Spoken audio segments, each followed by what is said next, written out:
I did want to talk about some of my thoughts on last night's. I'm reluctant to call it a debate because it wasn't really a debate. I mean, in a debate, you have a premise, and then you have someone who defends the premise and somebody who opposes the premise, and they go back and forth. And this was not even anything resembling a debate. This was an interview by Fox News.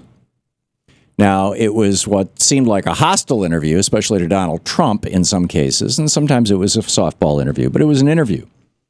And the interviewers determined the topics. And, of course, the interviewers were Fox so-called News, so there was no discussion about economic inequality whatsoever last night.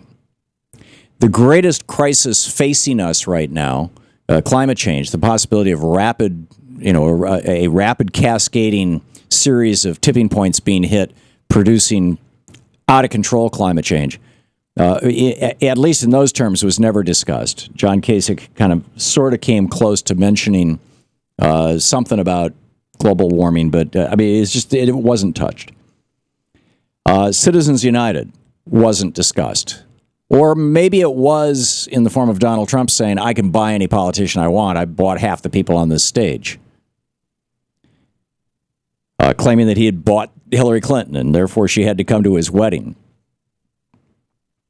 There was no discussion of student debt. There was no discussion of terrorism by white supremacists who have executed about twice as many deaths. They've killed about twice as many people in this country since 9/11 as have so-called Muslim terrorists.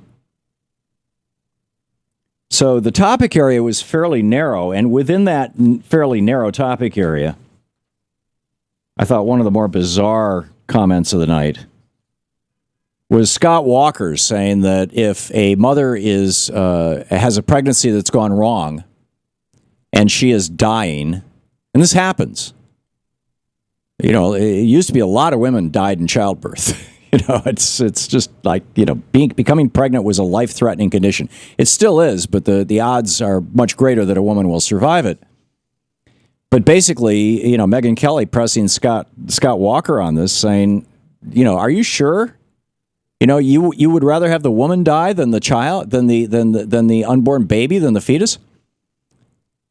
And he was like, yeah, I'd rather have the woman die. Well, the fetus might be a man. It might be a male fetus. This is clip number 14, Jim. This is that, at least a piece of that discussion. Would you really let a mother die rather than have an abortion? And with 83% of the American public in favor of a life exception, are you two out of the mainstream on this issue to win the general election? Well, I'm pro-life. I've always been pro-life. And I've got a position I think is consistent with many Americans out there in that I believe that is an unborn child that's in need of protection out there. And I've said many a time that unborn child can be protected, and there are many other alternatives that will also protect the life of that mother.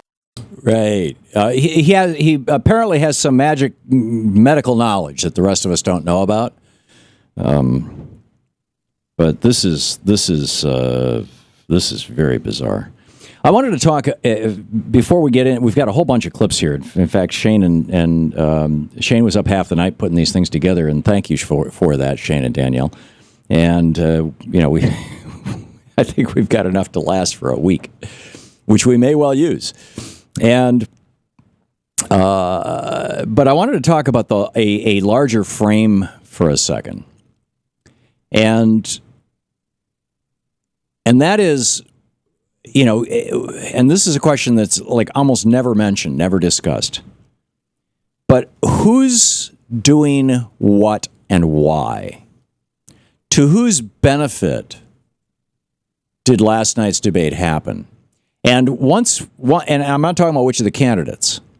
And once the primary beneficiary of last night's so-called debate is identified, what does that tell us about what their strategy might be? Well, the beneficiary is Fox so-called News. They had their best ratings last night, over 10 million people watching. 16% of all Americans watching TV were watching Fox so-called News. It's the best they've ever done. So they made money. Keep in mind, Fox so-called News is part of News Corp. News Corp is a for-profit corporation. Now,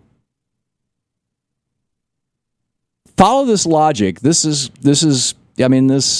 might just be a little too strange for some folks, but I'm just telling you.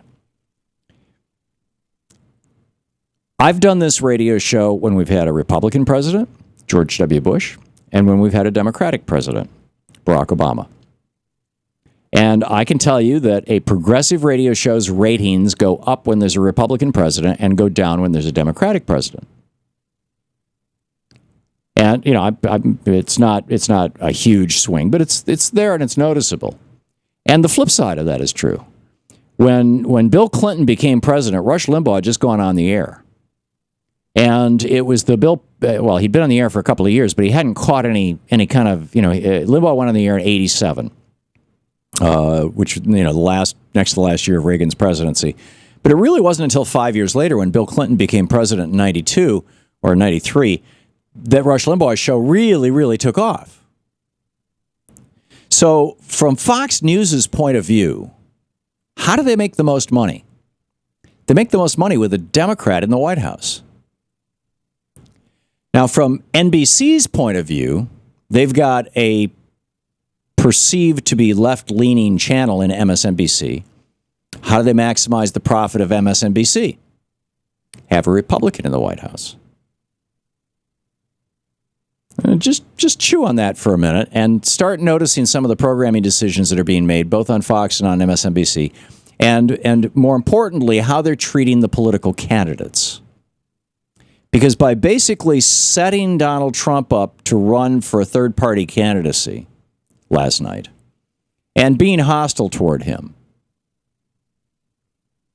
Fox News might have just accomplished the thing that will guarantee them an extra, $300, $400, $500 million, maybe $1 billion, maybe a couple $1 billion in profits over the next 4 years. And that is, or over the next 6 years, you got another year and a half of the Obama presidency. And that is that if Trump runs as a third-party candidate, he'll pull votes from the Republicans, and either Bernie Sanders, Hillary Clinton, Martin O'Malley, who, by the way, will become president, which is a good thing for Fox News in terms of a business decision. Now, I could argue that it would be better for my business if a Republican became president, but I'm right up front telling you all this stuff, and I do not want a Republican to become president.